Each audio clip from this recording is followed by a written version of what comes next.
Bonjour, citer ses sources en style APA, ça peut sembler un peu intimidant, n'est-ce pas? Eh bien, on est là pour démystifier tout ça. En quelques minutes, on va voir ensemble comment cette étape, qui ressemble parfois à une corvée, peut en fait devenir un véritable super-pouvoir pour la crédibilité de n'importe quel travail. Alors voilà notre feuille de route. On va d'abord se poser la question la plus importante, pourquoi est-ce qu'on fait tout ça?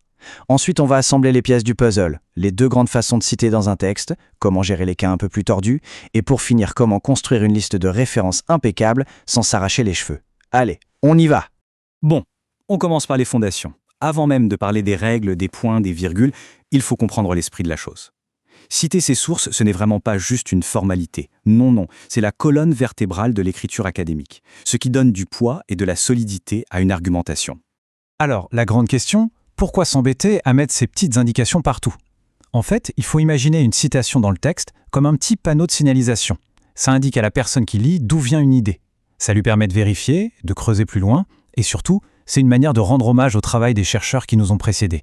C'est comme ça qu'on entre dans la grande conversation scientifique. Et voilà, en gros, la définition de base. C'est tout simple. Dès qu'on emprunte une idée, une info ou une phrase qui n'est pas de nous, hop, on doit le signaler directement dans le paragraphe. Comment? Avec le nom de l'auteur et l'année. C'est la règle d'or, le principe de base de tout le système. Ok, maintenant qu'on a compris pourquoi c'est si important, voyons comment on s'y prend. L'avantage du style APA, c'est qu'il offre une certaine souplesse.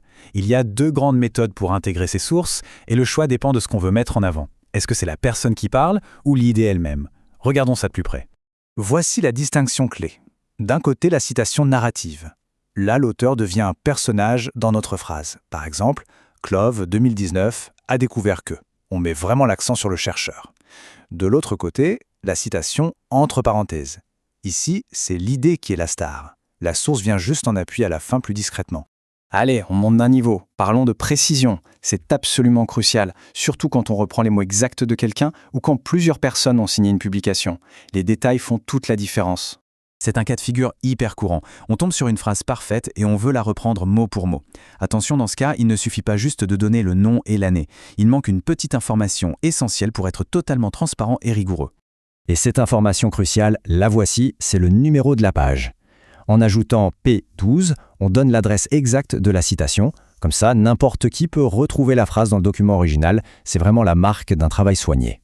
Alors là, attention aux petits détails de ponctuation qui changent tout. C'est la règle du « est » contre l'esperluette, ce fameux symbole « est ». C'est simple, quand on a deux auteurs et qu'on les intègre dans la phrase, on utilise le mot « est ». Par contre, si on les met entre parenthèses à la fin, là, on utilise le symbole « est ». C'est une convention, mais il faut la connaître. Bon, parfois, la recherche, ce n'est pas un long fleuve tranquille. On tombe sur des sources un peu étranges, qui ne rentrent pas bien dans les cases. Pas de panique, cette section, c'est un peu notre guide de dépannage rapide pour les situations délicates. Voilà 3 solutions à des problèmes courants. Premier cas, pas de date sur le document. Facile, on utilise SD pour sans date. Deuxième cas, on lit un auteur qui en cite un autre. C'est ce qu'on appelle une source secondaire. Il faut l'indiquer clairement. Et enfin, les citations très longues, celles de plus de 40 mots. Pour que ce soit lisible, on les sépare du texte en créant un paragraphe en retrait. Ok, on a vu comment semer des petits cailloux dans le texte pour guider le lecteur. Il est temps de passer à l'étape finale, la carte au trésor complète, c'est-à-dire la liste de références. Le principe est simple comme bonjour. Chaque source citée dans le texte doit obligatoirement se retrouver dans la liste de références. Et inversement, c'est un contrat de confiance. Cette liste donne toutes les informations nécessaires pour que n'importe qui puisse retrouver les sources utilisées. Pour un livre, la formule est super facile à mémoriser. C'est une recette en 4 temps.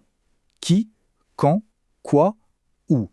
Autrement dit, l'auteur, l'année, le titre et enfin l'éditeur. Si on retient cette séquence, on a déjà fait une énorme partie du chemin. Et ce qui est pratique, c'est que cette structure de base, auteur, année, titre, s'adapte à presque tout. Pour un article de revue, par exemple, on garde ce noyau et on ajoute simplement les détails spécifiques à la revue, son nom, le volume et les pages. Chaque type de source a ses petites variantes, mais la logique reste toujours la même. Allez, pour résumer, les 4 points essentiels à garder en tête. 1.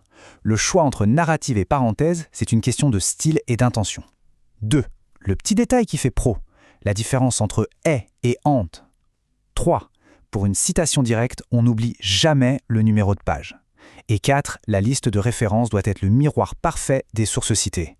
Avec ça, on a des bases en béton. Et on termine avec cette question, pour prendre un peu de hauteur. Finalement, citer, est-ce que c'est juste suivre des règles un peu rigides? Ou est-ce que c'est bien plus que ça? Chaque citation est une reconnaissance du travail qui nous a précédés. C'est notre façon de dire « j'ai écouté, j'ai appris, et voici comment ma contribution s'inscrit dans cette grande discussion ». Merci d'avoir suivi cette présentation.